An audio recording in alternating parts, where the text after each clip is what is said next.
July 19th, 1977, the world teacher, the Christ Maitreya, head of the spiritual hierarchy, emerged from his ancient retreat and is now in the modern world. With his disciples, the masters of the wisdom, he will inaugurate the new age of synthesis and brotherhood.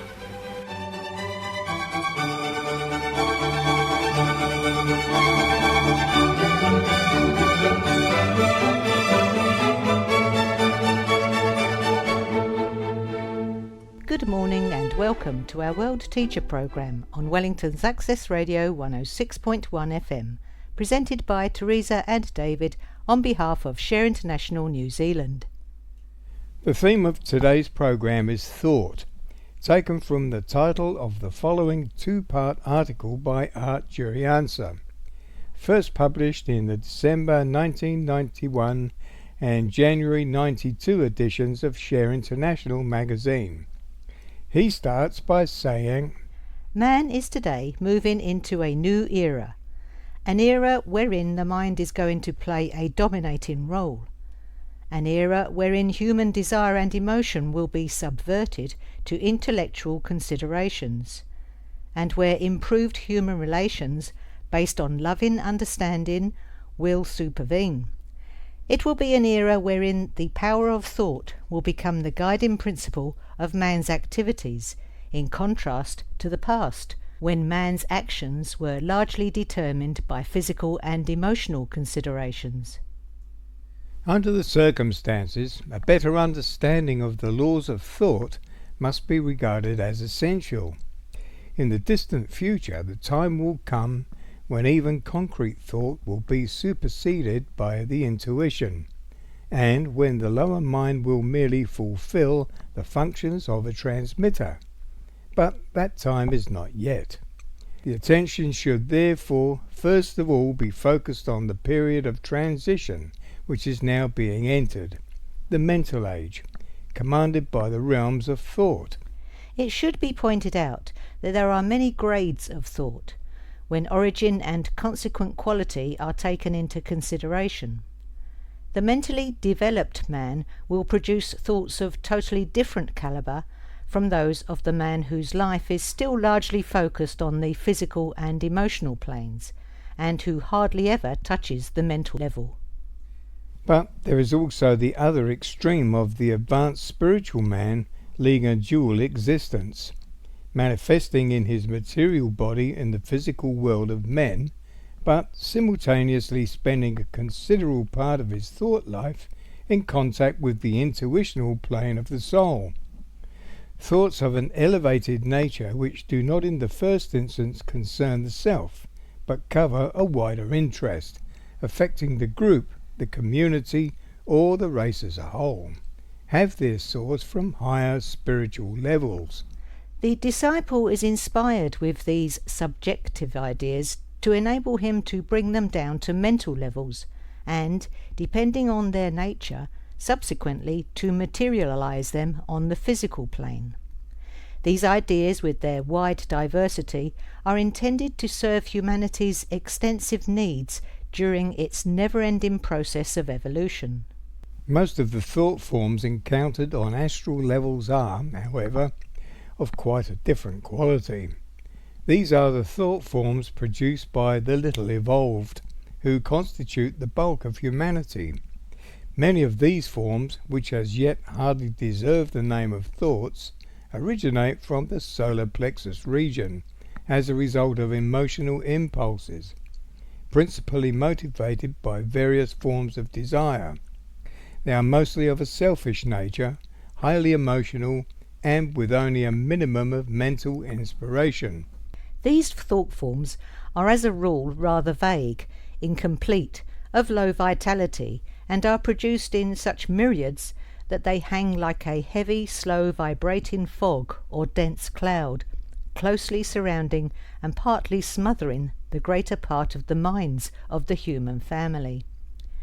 This dark smog deprives man of the light and energy with which mankind is being irradiated from on high, and is responsible for much of the evil, crime, and mental lethargy with which humanity is afflicted. Only those who, after aeons of experience and suffering, and after determined effort, have managed to extricate themselves at least partly from this sapping atmosphere, can begin to benefit from the more refined energy so copiously available to those who are consciously becoming aware of their presence. But for those who after persistent striving have found the light, there is still no rest. On the contrary, their responsibility has now been increased, and their next task is to forget all about further self-salvation and to throw in every ounce of their weight to help with the saving and uplifting of their brothers who have been left behind and are still blindly struggling in the suffocating vapours of glamour and illusion. The one means of introducing light into these obscure layers is to concentrate on the right techniques for contacting the ideas constantly being inspired from higher planes, and how to translate these into suitable and vital thought forms, which can penetrate the layers of darkness and eventually disperse them. The intelligent individual, working from mental levels consciously or unconsciously, becomes a creator through the manipulation of the powers of thought. In the early stages, this is a purely mental process, but it should be remembered that all physical creation must primarily be either emotionally or mentally stimulated.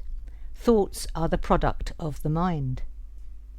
To obtain a clear picture of these abstract concepts, a brief recapitulation might be useful. Remember that the mind has three aspects. The higher mind, this is the spiritual aspect of the mind and constitutes part of the spiritual triad, the monad. The son of mind, the soul, and the lower or concrete mind of the personality. Revelations from the hierarchy are brought to man through the higher mind, which by means of the intuition passes ideas on to the soul, from where the lower mind is again inspired. The concrete mind formulates these ideas into thoughts and thought forms, which are then reflected to the physical brain. The present theme is concerned with the formulation of these thoughts and how they are brought into creative expression. It should first of all be realized that thoughts are things, and although of a most ephemeral nature, they nonetheless consist of substance, are in fact created entities, and, depending on the potency with which they're imbued, even dispose of creative powers. What man creates through the mind may be either commendable or harmful, depending on the motivating desire or purpose, the thought form being characterized by the nature of the enthusing thought or spoken word. The bulk of the human race have, however, not yet reached this creative stage, as they are still mostly emotionally activated and do not yet know how to handle matter on the mental plane. These human beings may be regarded as wax in the hands of the more advanced thinkers, until the stage arrives when they also begin to develop independent thought and are gradually transferred into the ranks of the creators. That ends part 1.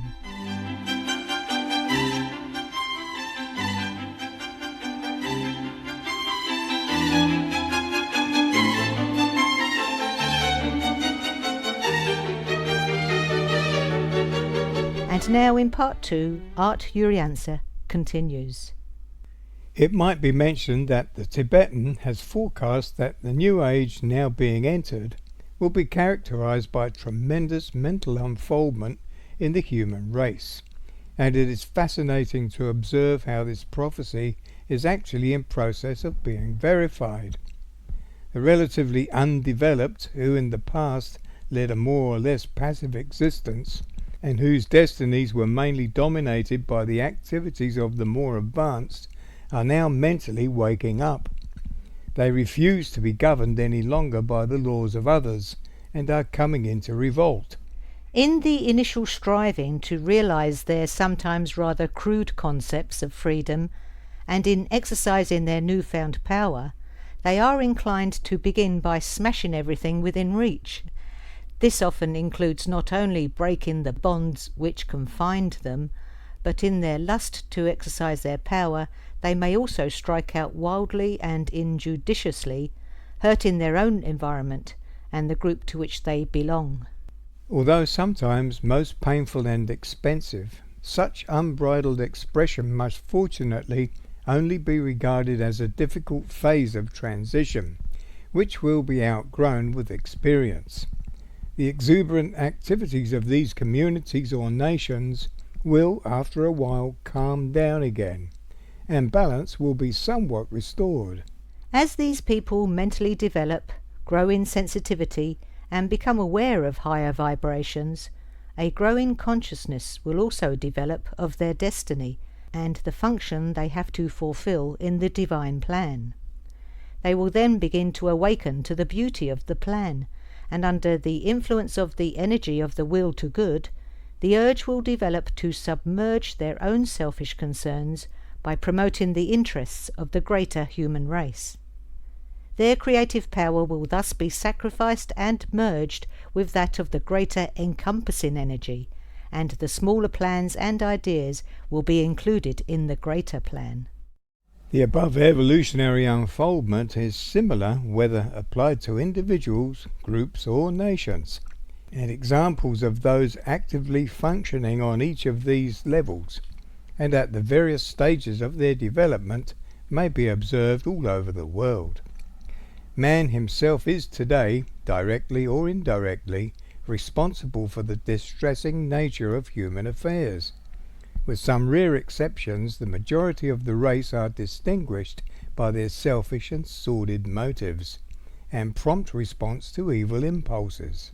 Subject to the law of cause and effect, such attitudes inevitably must lead to retributive effects and consequent worldwide suffering.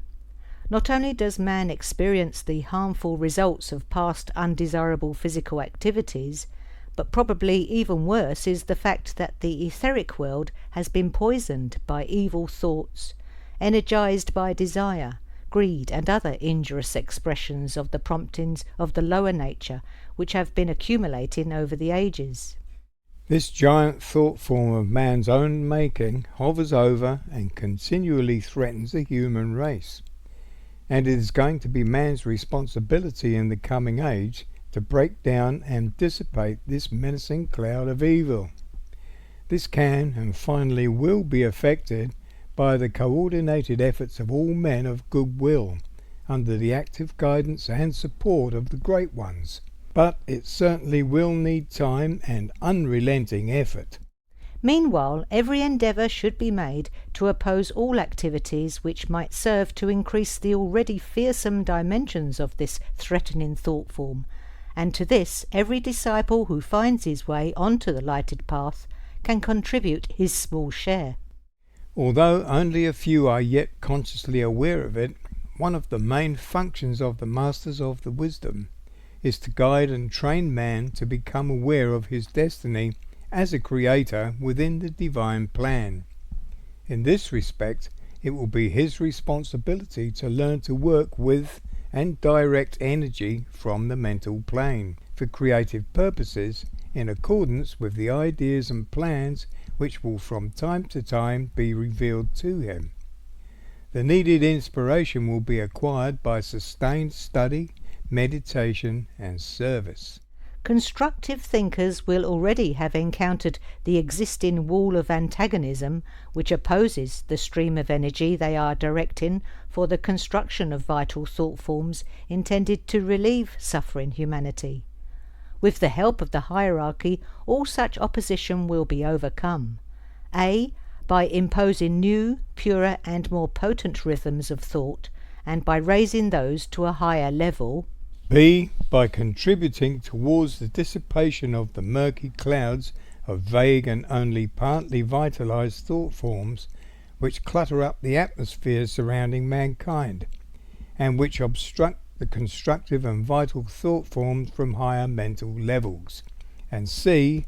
By awakening within increasing numbers of disciples the power of clear thought, teaching them how to energize these thought forms to greater vitality, and how these should be directed to achieve the desired objectives and maximum results on the physical plane.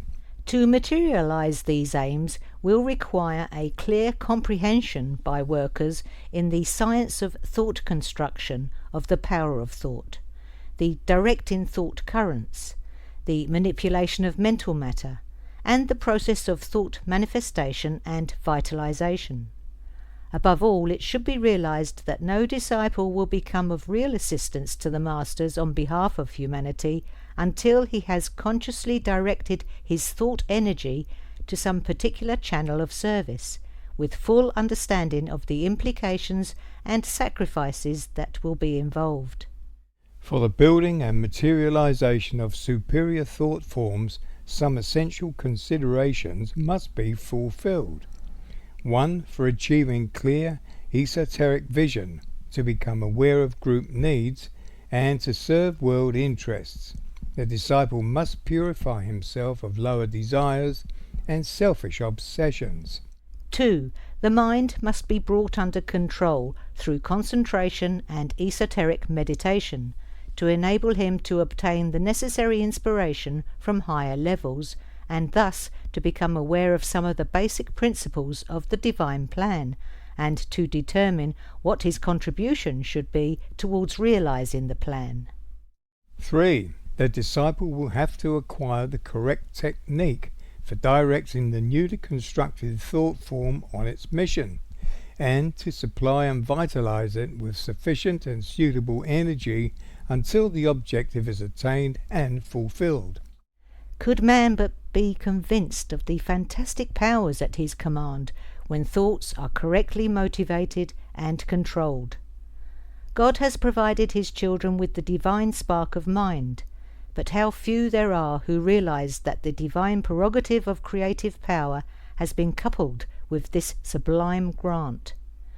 Men are mostly totally unaware of these powers which are at their disposal, or those faculties are slighted and neglected either through ignorance or indolence. With the right motivation and the correct techniques of thought manipulation, man is literally able to move mountains.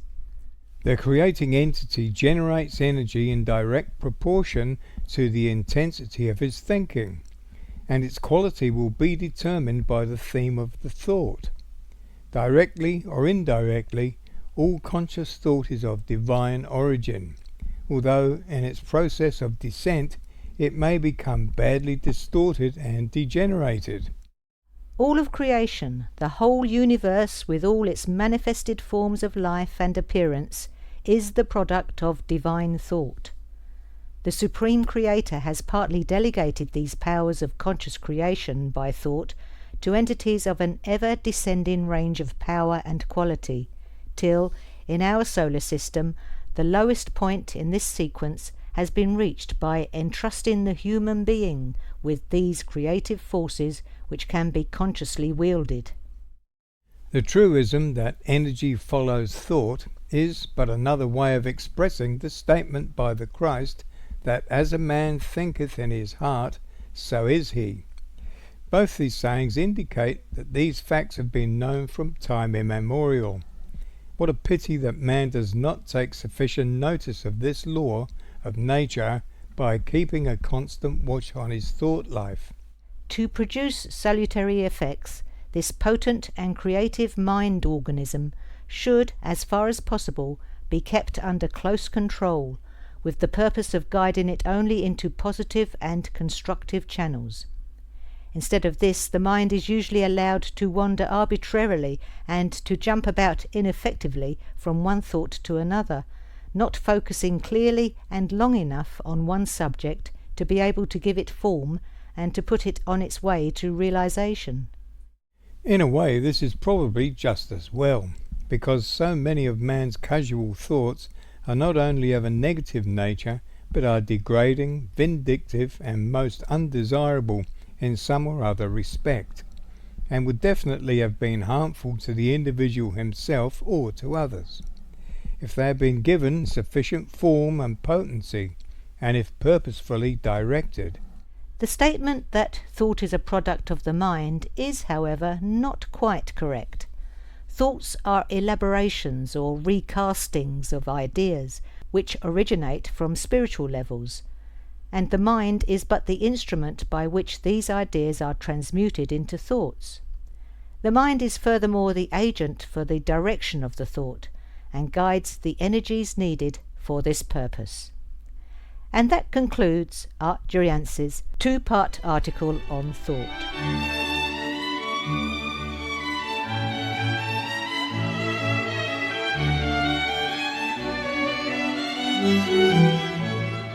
Next up is an extract from an interview with Dr. Deepak Chopra by Monty Leach, sourced from the December 1991 edition of Share International magazine, under the title, "We Are the Thinker Behind the Thought." Monty Leach, from here on ML, asks, "A basic theme of your books and public talks is that spiritual awareness, a person coming into the knowledge of who they are, is one of the keys to the healing process. Could you discuss that a bit?" Dr. Chopra, or DC, replies, "Spiritual awareness is not only one of the keys to the healing process. Spiritual awareness is the only way that healing can occur. If I may take the risk of defining what a spiritual experience is, it is one in which pure awareness reveals itself to you as the maker of reality, where you suddenly discover through insight or meditation or a freak accident that your essential nature is spiritual, non-material." ML. Are there ways to help foster this spiritual awareness? DC. By teaching a person the ability to have a quiet mind, to stand back and witness the whole thought process. With that ability comes a major insight. I am the thinker and not the thought. That insight, at a deep level of awareness, is enough to cause a change in one's consciousness and a spontaneous change in one's biology. ML. When a patient comes to you from a traditional medical perspective, identifying themselves with the body or the emotions or the mind, which most of us do, how do you help them go beyond that? DC. It's possible these days to talk in medical terminology and convince people that the shelf life of molecules is very short. 98% of all the atoms in my body are gone by next year. The physical body that I'm using to speak with you right now is not the one I had last year. If I identify myself as my body, then I certainly have a dilemma. Which one am I talking about? The shelf life of emotions is a little longer, but if I identify myself with my emotions, again I have a dilemma. Which one am I talking about? The shelf life of my psychological makeup is even longer, but that is changing all the time, hopefully in an evolutionary direction.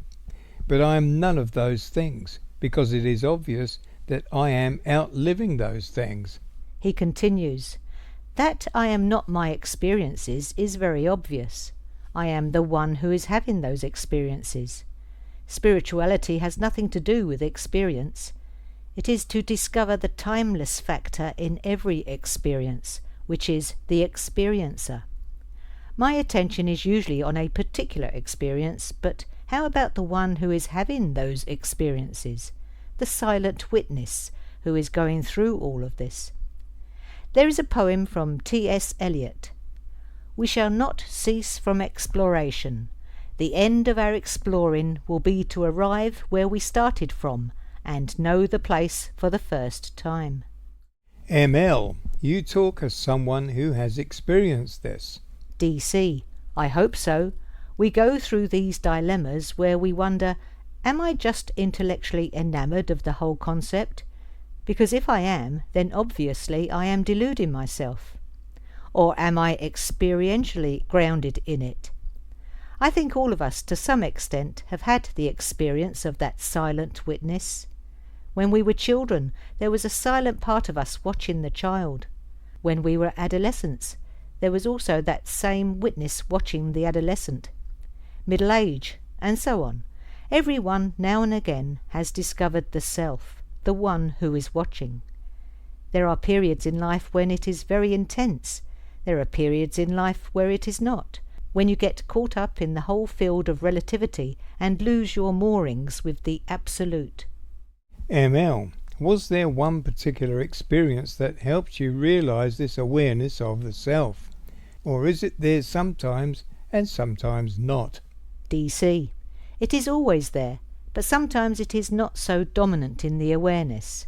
Basically, it has to do with the quality of your attention. ML, it reminds me of something you said in one of your books. You mentioned Krishnamurti talking about the process of self-observation. DC. Krishnamurti's term self-observation is good. I'd like to refer to it as awareness. Observation still implies, although I don't think Krishnamurti meant it that way, a kind of observing from a sensory level, whereas awareness is non-sensory, an awareness of the self. ML, any final comments? DC. There is a Vedic saying, all your life you've paid attention to your experiences, but never to yourself. Pay attention to yourself outside the realm of your experiences, and you'll discover that there is a light there. There is a love there. Love of one, love of all. Merge into love, pure and simple. It radiates from you like light from the sun. This love is not sentiment, but the truth at the heart of all creation. It can solve not only our own problems, but the problems of humanity. And that's our program for today.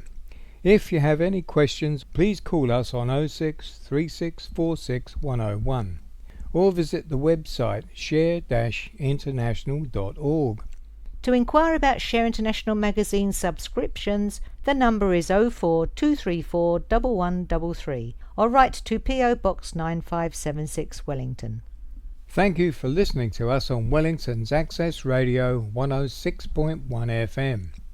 And please tune in to our next World Teacher program on Saturday the 23rd of December at the usual time of 10 a.m. You can listen again to this program and previous ones by visiting our website at share-international-nz.info and click on the radio tab.